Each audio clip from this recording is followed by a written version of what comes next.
Nishnaabe mo means he speaks our language, but you need that mo in there. In this conference, we took out the mo. So we just have it as win, Anishinaabewin. And so when we say Anishinaabewin, that means everything and anything about the Anishinaabe.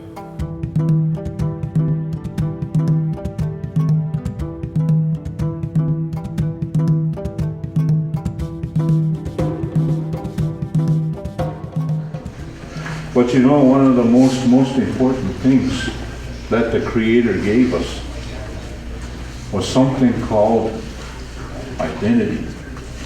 It's very important. Being in Anishinaabe has been amazing. It's been a blessing. I think the Niiwin is beautiful, and the way of life is powerful. I think the sweat lodge is awesome. You know, it's amazing.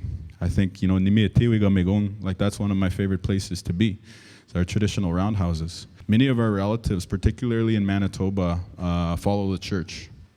And yet they still speak Anishinaabewin, you know? And so I really think strengthening the language is a very powerful basis to build our nationhood back up.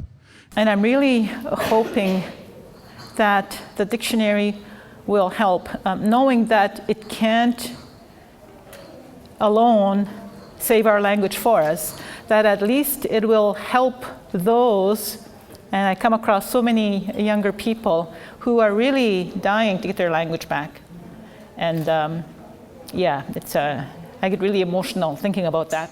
We found out that a lot of natives, like youth in urban areas, found that they weren't really taken seriously in the community and like in society in general. Urbanizing culture was something that was kind of new, so we got the 4 elements of like native, like medicines, aspects of life, 4 directions, and all that stuff, like by the culture model that we showed earlier.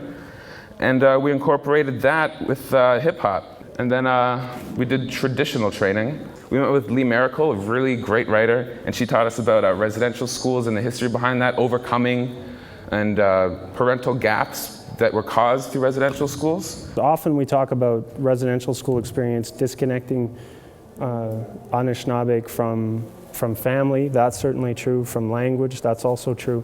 But also it really changed their relationship to the land, because by definition these kids were interned in these schools and were not able to follow traditional practices of working with their families, whether that was hunting, fishing, or any other land-based activity that they would have been involved in.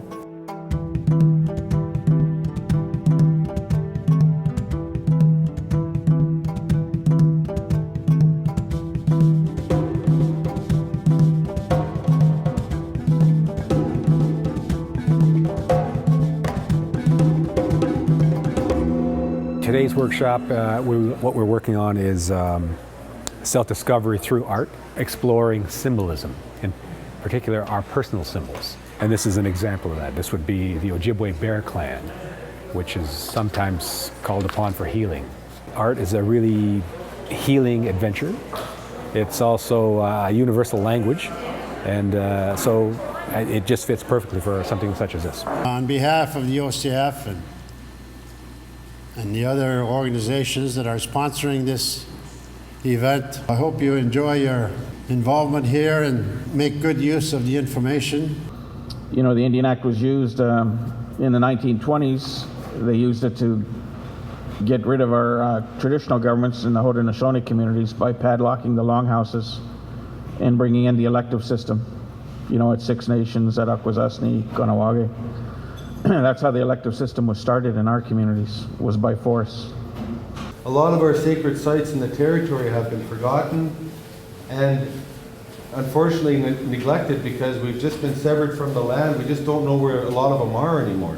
When we started to do our research, the elders said, we think there might be something there, we think there might be something over here, there might be something over there. So we actually had to get in the canoes and start looking for these sites. And sure enough, we started to find them. They're quoting Sir William Johnson, and he says, "Ambe ni Johnsirik, chimnedo nenon dak ejegano ninagok." And that part they said, you are the one who made use of the sun. And when you told us all this, you said, look at the sun. And you see how this guy's talking. He says, everything that I have said, He's one who hears us. So this cannot be broken. But now, does that, when you read any treaty in Canada, do you hear any of that kind of terminology? Who here is idle no more? By round of applause. Yeah.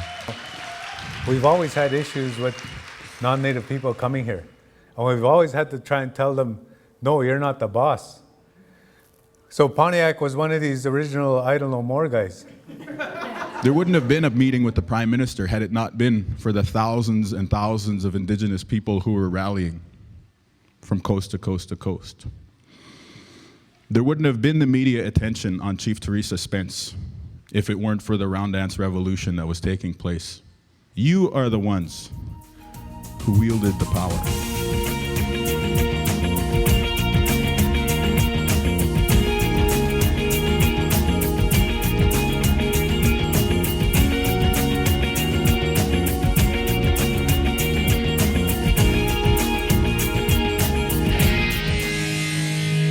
If you go downtown Toronto, there's like a really big gap between youth and elders. For week 6, we did humor, which was mine. And I just talked about how like in the Aboriginal culture, like humor is a medicine and like it has like crazy medicinal qualities, make you feel good and stuff. Oh, my leg is just moving out of the way on its own. I'm trying to keep it here, but it's just, it doesn't happen, eh? Whenever we have this belt, our dish with one spoon out, they said, the Anishinaabe like beaver tail. I'm not making this up. Look at me. Nice brown skin.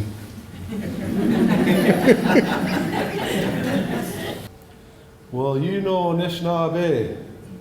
As soon as somebody says somebody's coming through the door, everybody's got to just stare. Hey, they got to just stare real hard.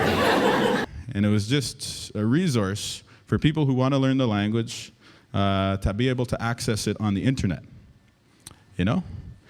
And do you know what the response was? That's not how we say it in our community. These are some of the statistics that we found. And notice I can say statistics, Leslie can't. Statistics. That's basically it. Thanks for listening. You can clap now.